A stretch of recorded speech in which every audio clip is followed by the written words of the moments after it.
En los últimos días veremos muchos engaños del diablo intentando buscar llevar a los hijos de Dios a la perdición.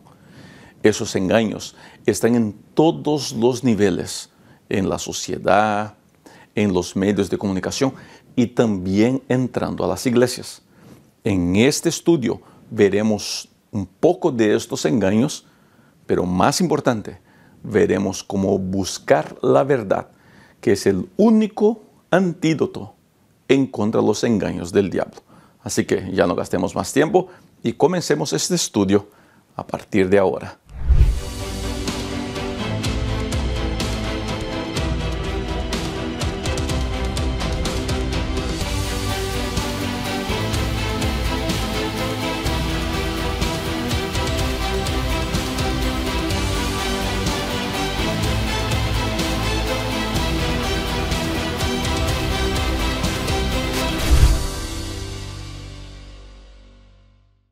Muy bienvenida, querida amiga y querido amigo aquí en mi canal. Soy el pastor Rubén Bullón y este video es el estudio de la lección de la escuela sabática, lección de número 10 con el título Los engaños finales de Satanás. Y vamos a comenzar con el verso para memorizar. Santifícalos en la verdad. Tu palabra es verdad. Juan capítulo 17, el verso 17. Estamos llegando ya al final de este trimestre. Ya faltan pocas lecciones para terminarmos un estudio que ha sido muy interesante. Esta lección está hablando mayormente de los últimos días de la humanidad en la tierra.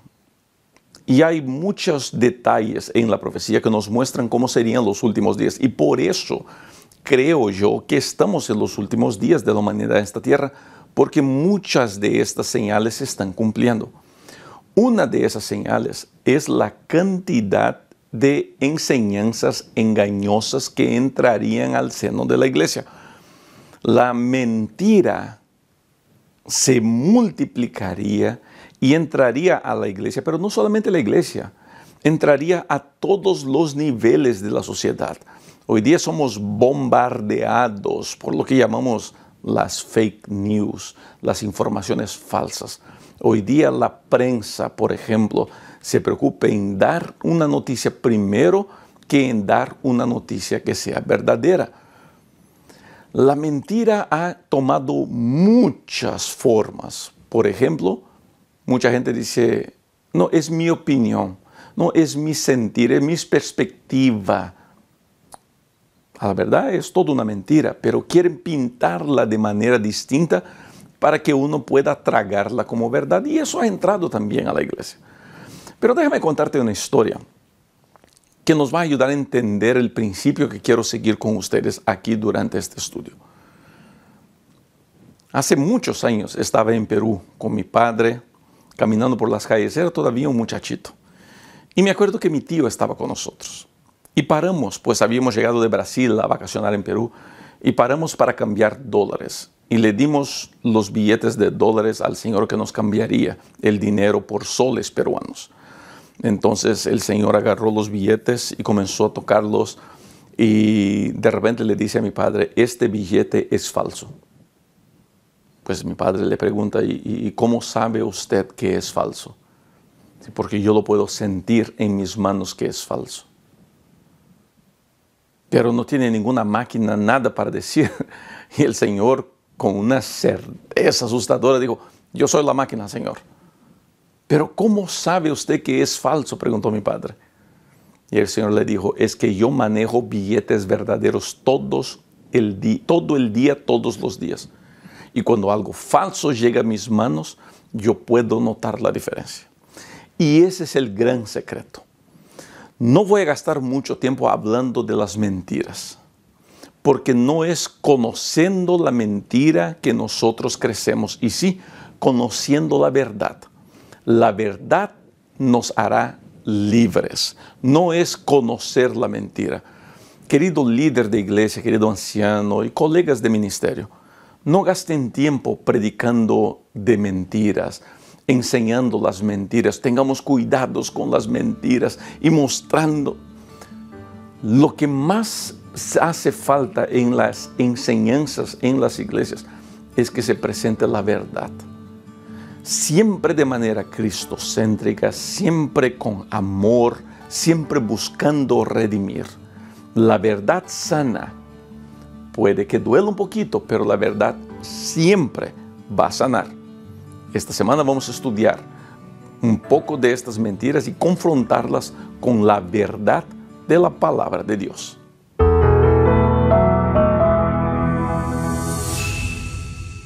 Una de las cosas más interesantes que va a pasar en estos últimos días será la manera obsesionada que Satanás buscará engañar a los fieles. La Biblia es muy clara mostrando que Satanás buscará engañar a los fieles. ¿Por qué? Porque pues los que no son fieles ya están engañados. Y el enemigo sabe que va a ser destruido y quiere llevar la mayor cantidad de personas con él. Para hablarnos un poquito de eso, vamos a comenzar a plantar las bases. Y la base de todo nuestro estudio es, si yo quiero conocer la verdad, yo tengo que buscar en la Biblia. Algunos llegan a pensar de que yo no creo en el ministerio de Ellen G. White o de que yo no uso sus libros. No hay nada más lejano a la verdad. Yo creo en el ministerio de la hermana White y leo sus libros, sí. Ahora, hay algo que me preocupa mucho en nuestra manera adventista de manejar los escritos de Ellen G. White. Yo no creo que el problema esté en los escritos de Ellen G. White, no creo que el problema esté allá. Creo que el problema está en la manera como usamos muchas veces, reemplazando incluso la Biblia. Le puedo decir la cantidad de veces que he recibido mensajes de personas diciendo, pastor, lo que usted está diciendo está mal bíblicamente y le voy a mostrar. Y lo que me muestra son un amontonado de citas de Ellen G. White y la gran mayoría de estas citas fuera de su contexto. Ahora, te pregunto esto. ¿Es eso una respuesta bíblica? Pastor, pero Ellen G. White fue inspirada por Dios. Claro que sí, pero sus libros no están al mismo nivel de la Biblia. La Biblia es la Biblia es la palabra de Dios. Lo que yo estoy diciendo aquí no anula el ministerio de Ellen G. White para nada. Es un ministerio levantado por Dios para un específico momento de la iglesia. Ahora, si yo quiero caminar en la verdad, yo tengo que buscar base bíblica en la Biblia para las decisiones que voy tomando. Si toda mi orientación viene de un amontonado de citas de Ellen G. White, y vuelvo a repetir, el problema no está en los escritos de la hermana White, está en la manera como muchos presentan esas citas, sacándolas completamente de su contexto. Muchas de esas citas son aplicadas a otras situaciones que no tienen nada que ver con el supuesto tema presentado por algunos predicadores. Por eso es muy importante que tengamos nuestra base en la Biblia. Ellen G. White tiene su lugar, pero ella no reemplaza la Biblia. Videos de YouTube, predicadores en la internet tienen su lugar, pero no pueden ser mi guía. ¿Se da cuenta de eso? Ahora, últimamente ha aparecido una nueva manera de disfrazar la mentira, que es mi opinión, mi sentimiento. Es mi interpretación de las cosas. Mucha gente usa esa argumentación. Y querido, nada más engañoso que nuestros sentimientos. No, pastor, pero que yo siento que la iglesia debería ser más amorosa. Yo siento que deberíamos aceptar a las personas. Queridos, tenemos que aceptar a todo el mundo. Porque si vamos a rechazar a los pecadores, pues tenemos que rechazarnos a nosotros mismos. Una iglesia que predica rechazo al pecador nunca ha entendido lo que es la gracia de Dios. La gracia acepta, la gracia abraza, la gracia cuida, perdona. Pero la gracia comienza en nosotros una obra de transformación que va creciendo a cada día un poquito más y que alcanzará su máximo nivel en la venida de Cristo. La gracia me recibe como estoy, pero el poder de Dios quiere hacer de mi vida algo mucho mejor. ese balance yo tengo que saber encontrar en la vida y en la vida cristiana en especial. No se trata de sentimientos, se trata de lo que enseña la palabra de Dios. Mira, tenemos que tener mucho cuidado de dónde nos llega nuestra información. Estos días un amigo me decía así, no, que yo escucho a tal predicador y nunca he encontrado errores y he escuchado casi todos sus sermones. Y ahí yo me pregunto, ¿no? Y hablaba con ese colega, con ese amigo, pero si este predicador tiene este problema, el otro problema, una persona muy divisiva, una persona que claramente predica temas antibíblicos, ¿por qué estás mirando? No, porque estoy investigando. Gente, si yo quiero, vuelvo a repetir, si yo quiero conocer la verdad, yo tengo que estudiar la verdad y no la mentira. Busca conocer la verdad, busca leer más tu Biblia y te garantizo, verás mucha cosa buena en tu vida.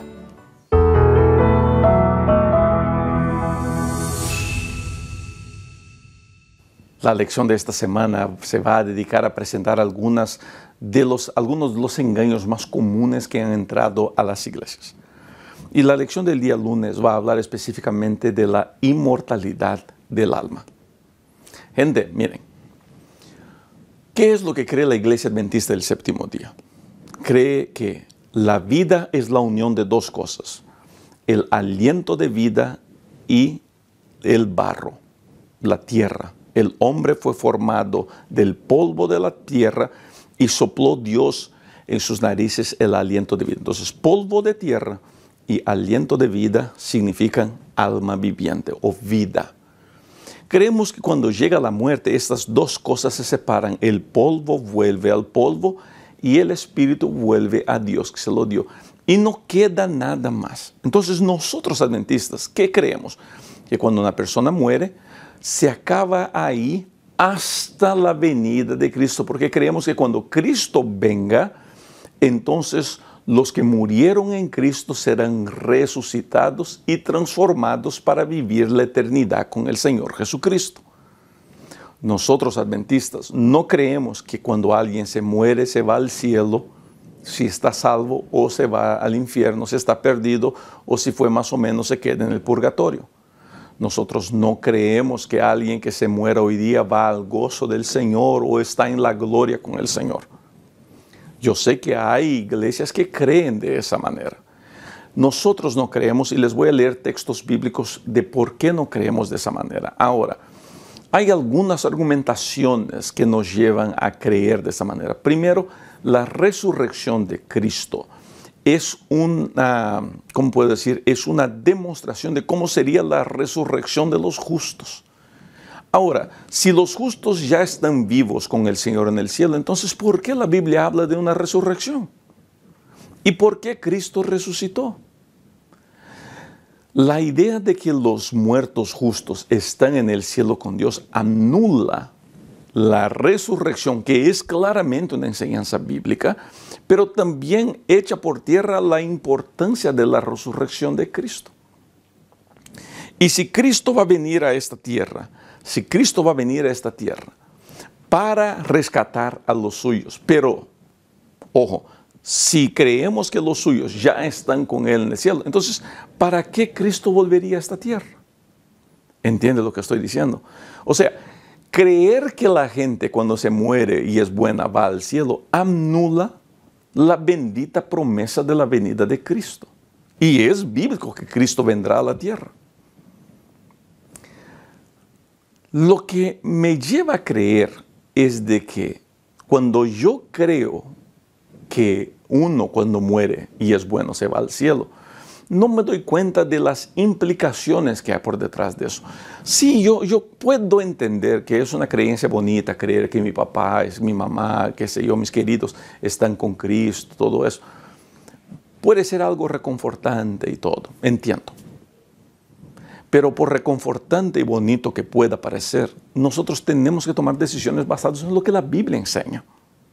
Entonces, acompañen en pantalla los textos que voy a leer ahora y nos van a ayudar a entender un poquito mejor esta doctrina de la mortalidad del alma. Porque los que viven saben que han de morir, pero los muertos nada saben, ni tienen más paga, porque su memoria es puesta en el olvido. Eclesiastés 9:5. Yo sé que mi Redentor vive y al fin se levantará sobre el polvo. Y después de deshecha mi piel, en mi carne he de ver a Dios, al cual veré por mí mismo, y mis ojos lo verán, y no otro, aunque mi corazón desfallece dentro de mí. Job 19:25-27. Porque el Señor mismo, con voz de mando, con voz de arcángel y con trompeta de Dios, descenderá del cielo, y los muertos en Cristo resucitarán primero. Luego nosotros, los que vivimos, los que hayamos quedado, seremos arrebatados juntamente con ellos en las nubes para recibir al Señor en el aire, y así estaremos siempre con el Señor. Primera Tesalonicenses 4:16-17. Oí una voz que desde el cielo me decía: escribe, bienaventurados de aquí en adelante los muertos que mueren en el Señor. Sí, dice el Espíritu, descansarán de sus trabajos, porque sus obras con ellos siguen. Apocalipsis 14, el verso 13.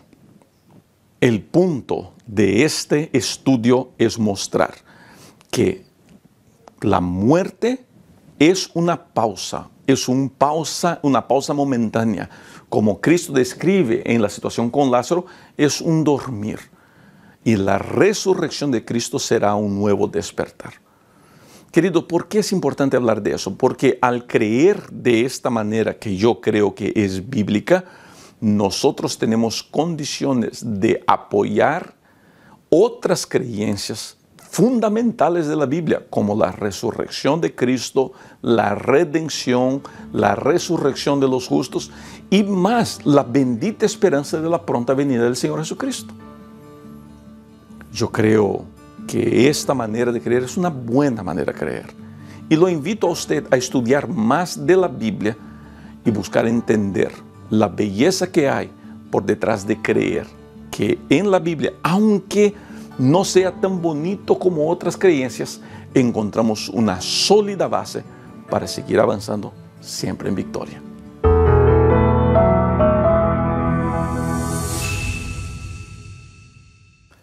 Estos días estaba jugando fútbol y después del partido me senté con mis amigos. Ustedes que me siguen en redes sociales saben que me gusta mucho jugar al fútbol y voy todas las semanas a jugar fútbol. La mayoría de las personas que juegan conmigo no son adventistas y la gran mayoría de ellos ni siquiera va a una iglesia. Y estos días me invitaron a jugar un partido el día sábado. Yo les dije, mire, el sábado yo no juego. Y me preguntan curiosos, ¿y eso por qué? Porque yo guardo el sábado. Y se miraron entre ellos como que si yo hubiera insultado a la mamá de alguien. Y me dice alguien, ¿y de dónde sacaste eso? ¿Eres judío? Y les hablé un poquito entonces de mi fe. Todos ellos se sintieron muy confundidos. Nunca habían escuchado hablar de una iglesia que guardaba el sábado. Me sorprendió mucho eso. Pero eso me hizo recordar un poquito el tema de la lección del día martes, que habla del culto al sol en Babilonia. La Biblia, cuando habla de adoración, y es importante entender esto aquí, los últimos días de la humanidad en la tierra estarán directamente relacionados a la adoración a Dios. O sea, por lo que entendemos de la profecía, mi manera de adorar a Dios es muy importante y seguir las orientaciones que Dios me da en relación a adoración son muy importantes porque harán una gran distinción entre los que obedecen y no obedecen a Dios. Querido, fuimos creados para adorar a Dios. Y Dios nos ha dejado maneras por las cuales deberíamos adorarlo. Al mismo tiempo, es siempre muy importante recordar de que Dios nos da orientaciones en algunos aspectos y en otros aspectos Él no nos deja detalles de orientación. Por ejemplo, hay una orientación clara en la Biblia en relación al día que deberíamos separar para adoración a Dios. Y lo que voy a decir ahora va a levantar los nervios de algunos. En la Biblia no hay ninguna orientación en relación, por ejemplo, a qué instrumentos podríamos o no podríamos usar en la iglesia. No voy a entrar en ese tema delicado ahora. Voy a mantenerme en hablar sobre el sábado.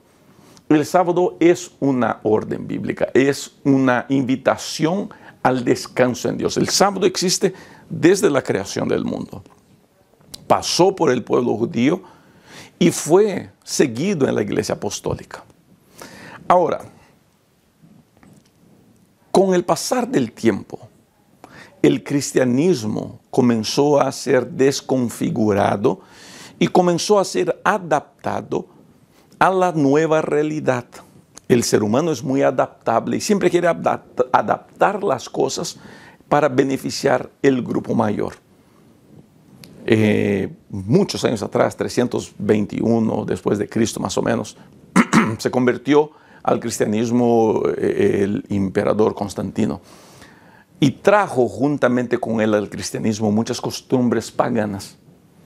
Una de esas muchas costumbres paganas fue la adoración al sol. La adoración al sol no es una invención de los paganos del tiempo de Constantino. Desde los principios bíblicos ya había gente que adoraba al sol. Lo que Constantino logró hacer fue oficializar. Él dijo así: gente, vamos aquí, cada uno que ceda un poquito para que todos podamos adorar felices. Los cristianos tenían un día de adoración, pero los paganos adoraban al sol y esa adoración era hecha en el domingo. Fue entonces que la adoración en el día domingo comenzó a ser introducida al mundo cristiano. La Iglesia Apostólica nunca guardó el domingo.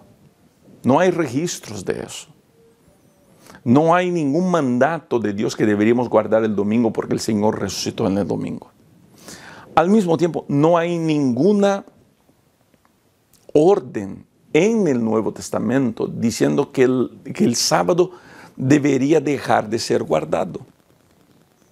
Lo que encontramos entonces es que una de las falsas enseñanzas que va a entrar en los últimos días, y ya está, es intentar hacer con que la gente adore a Dios como a uno le conviene.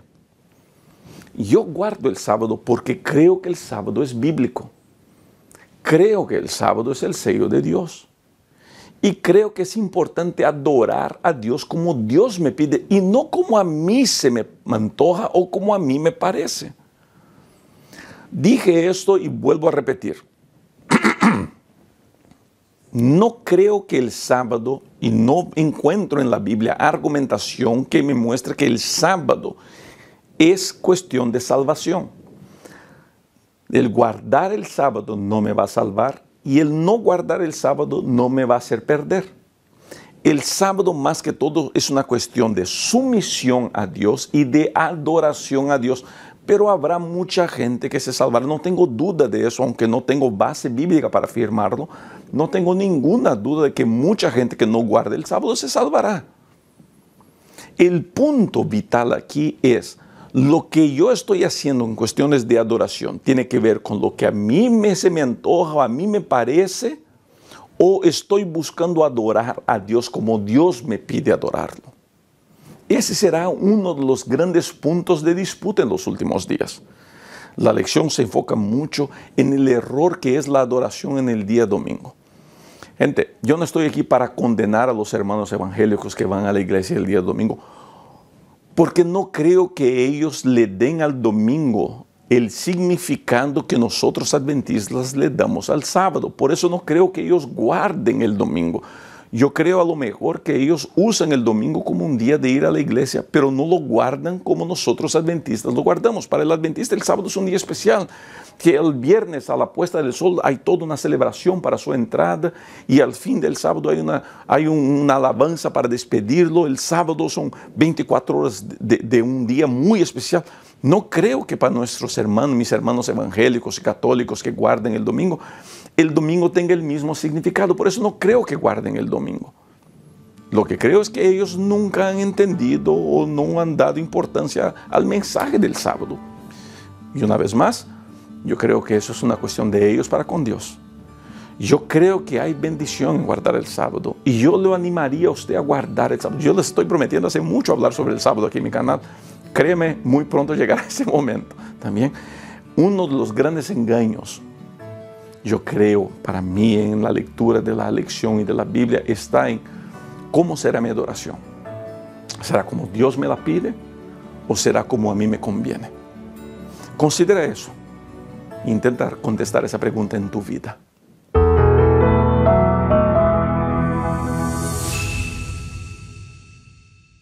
Estos días en Brasil, un pastor evangélico sugirió que era muy importante reescribir la Biblia o reinterpretarla. Tengo la impresión de que él se expresó de manera muy equivocada. Pero bueno, no soy aquí para juzgar a ese ministro. El punto es que esa idea que él presenta no es una idea aislada. Mucha gente piensa que esa idea es una idea buena y quieren reinterpretar la Biblia, quieren incluso adaptarla. Y los argumentos que se usan son, pues es que esto se escribió hace mucho tiempo, tenemos que actualizar a nuestra realidad.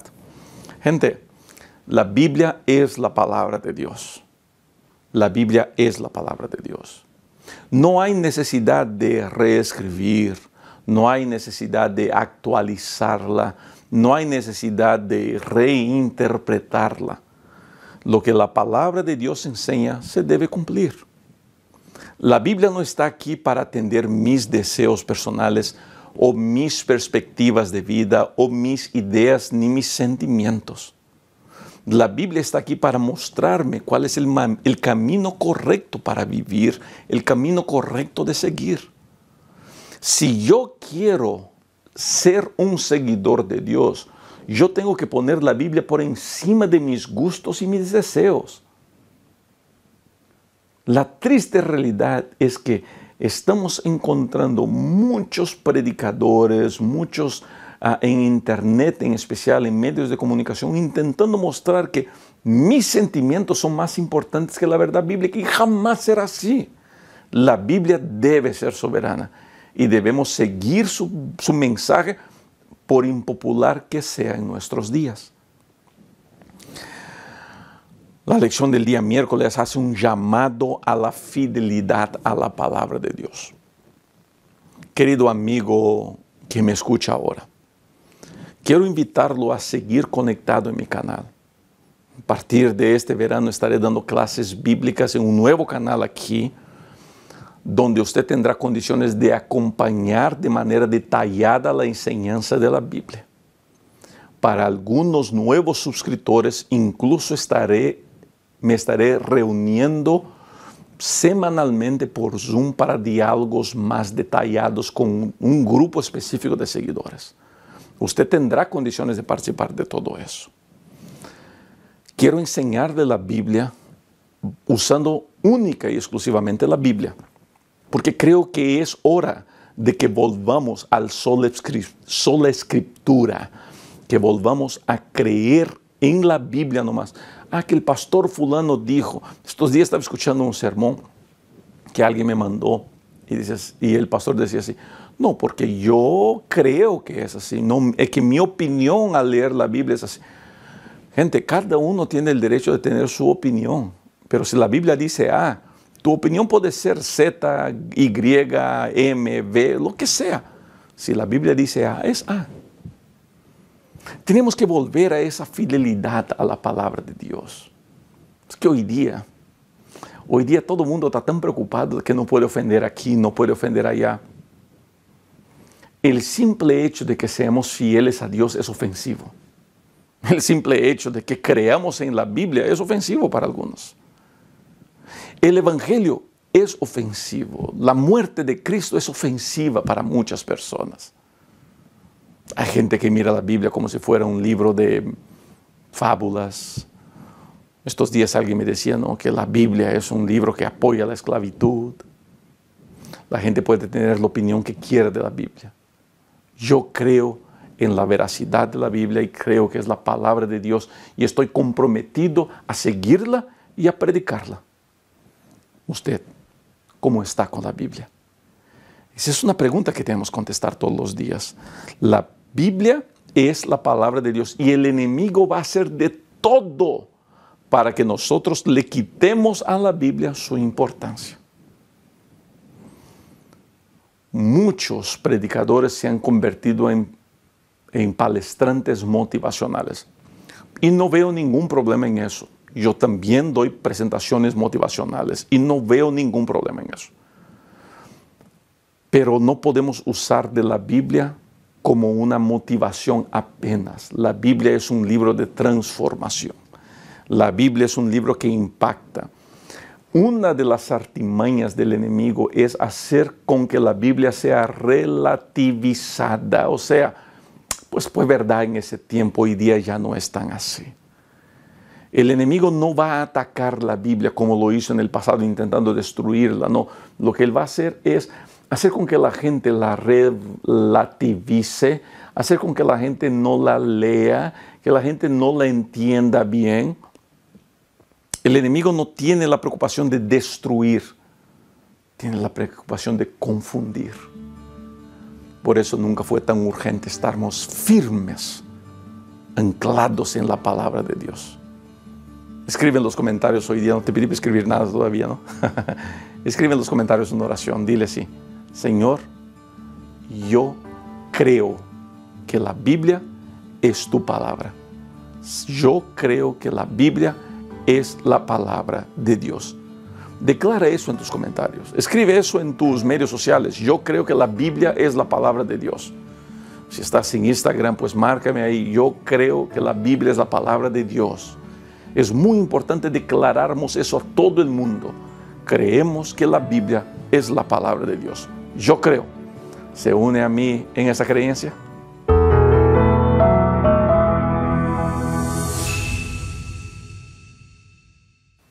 Uno de los mensajes más hermosos de la Biblia, si no el más hermoso, es la gracia.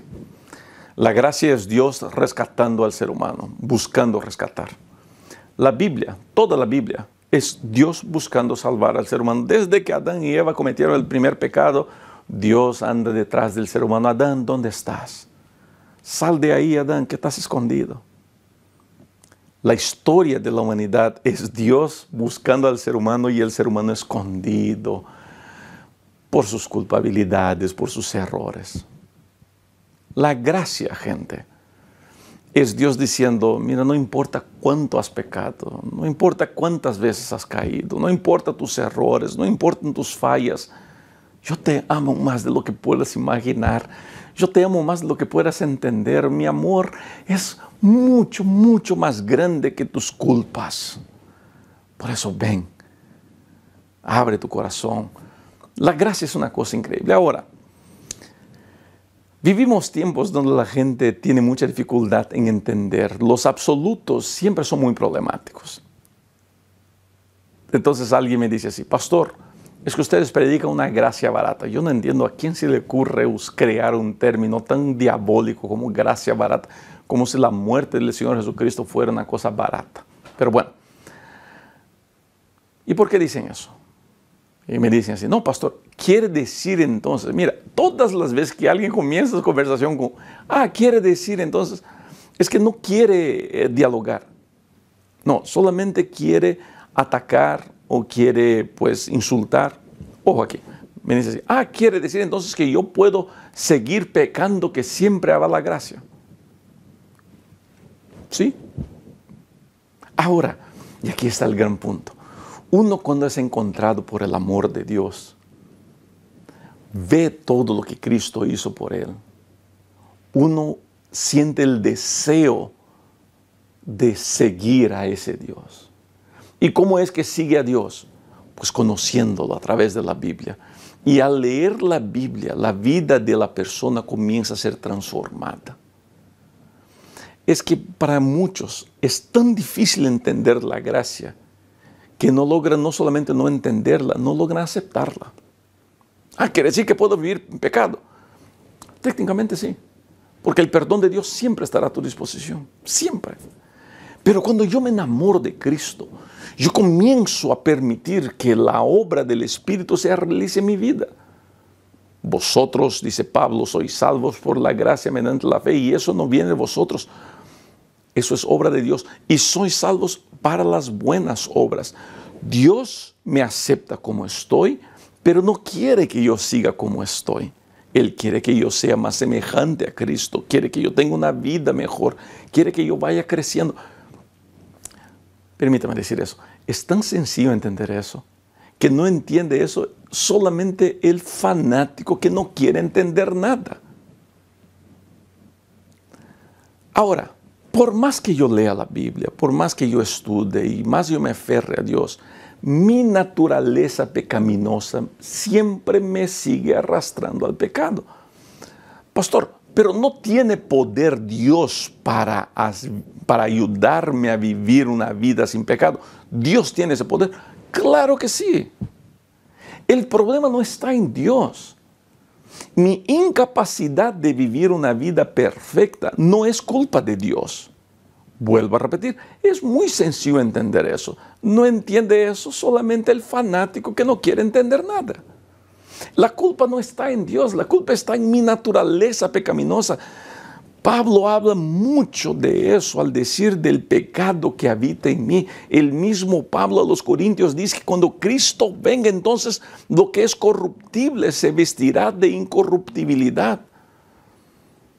¿Sabes? La Biblia va mostrando cómo Cristo es el segundo Adán porque viene con la naturaleza de Adán perfecta antes de la caída para cumplir lo que Adán tenía que cumplir y al mismo tiempo rescatar a los que no podemos vivir la vida que Adán vivió. Claro que hay poder en Dios para que vivamos una vida perfecta. La culpa no está en Dios. La culpa está en nosotros. Querido, esfuérzate para ser bueno. Claro que sí. Pues híncate en oración para ser bueno. Claro que sí. Busca a Dios todos los días de tu vida. Pero no pienses que tu cristianismo se mide por tu perfección. Tu cristianismo se mide por el poder de Dios. Bueno, ¿y para qué estamos midiendo cristianismo?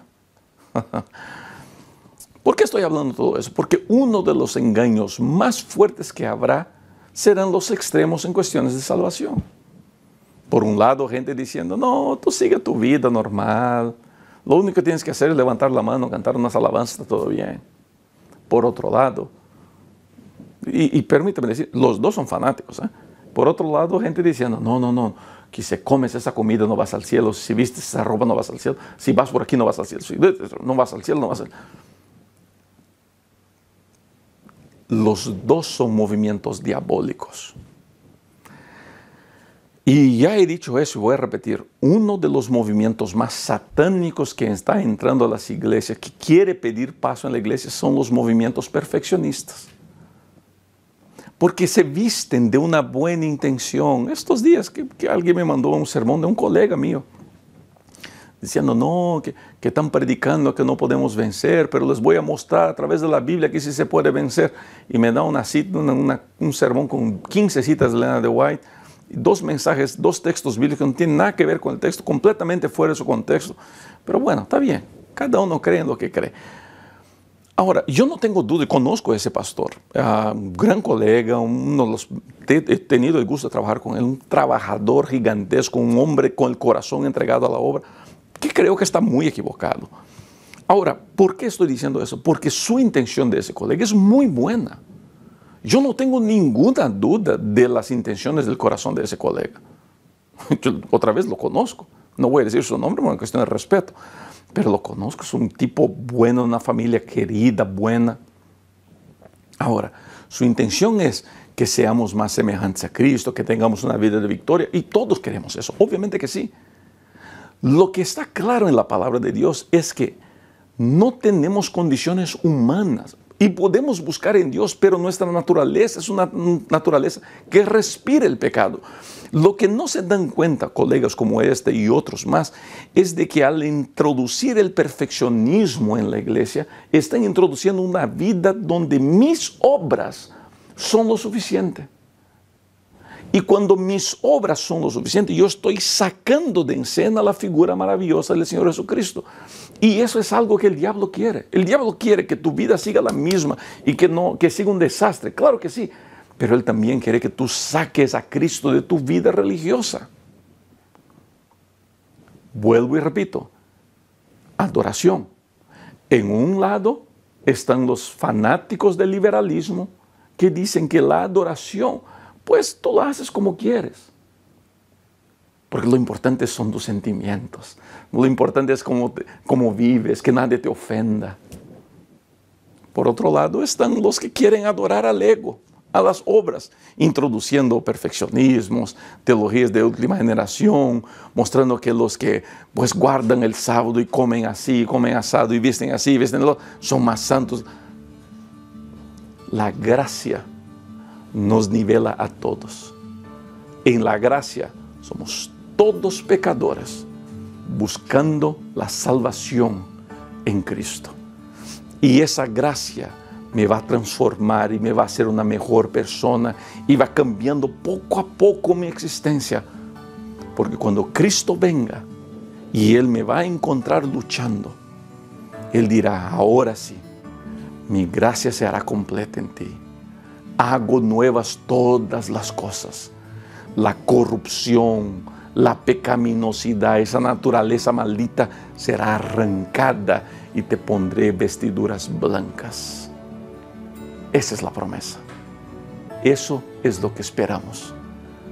Por eso, querido, seguimos diciendo, ven Señor Jesucristo y sálvanos.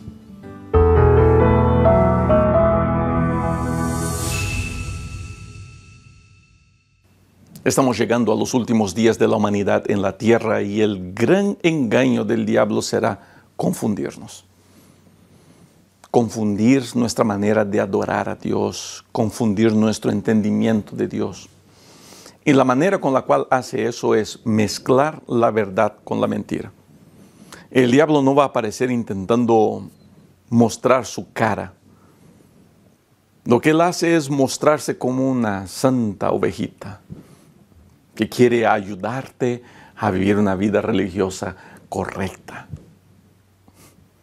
El diablo va a mezclar verdad con mentira para confundirlo a usted, para que usted comience a adorarse a usted mismo, aunque sin dar cuenta, buscando lo que a usted le parece mejor. Hablaba con mi esposa poco antes de grabar este video. Crecimiento tiene que ser incómodo y con dolor. Es como ir al gimnasio. Es imposible ir al gimnasio que no te duela algo, ¿no es cierto? Para crecer, para mejorar, tiene que doler un poco.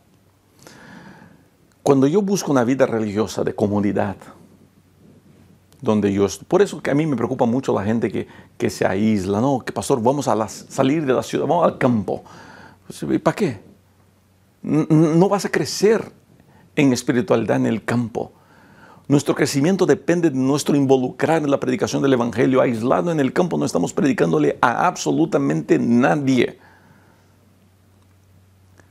Pero el diablo va a hacer con que te confundas. El diablo va a hacer con que la gente mal use los escritos de Ellen G. White. Va a hacer con que la gente mal interprete la Biblia o no valore la Biblia tanto. O que la iglesia se transforme en un centro donde se respete el sentimiento de todo mundo y no se puede más hablar con la verdad porque puede ofender a alguien. Estamos convirtiéndonos en una generación de gente muy sensible y deberíamos preocuparnos por eso. La verdad es la verdad y la verdad incomoda.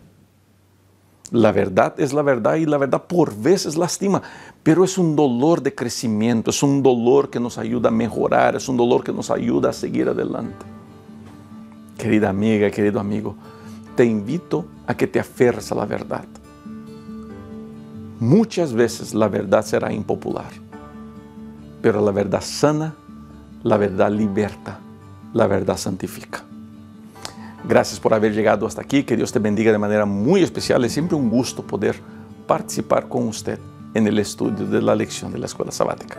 Cuídese mucho. Nos vemos para los próximos videos. Chao.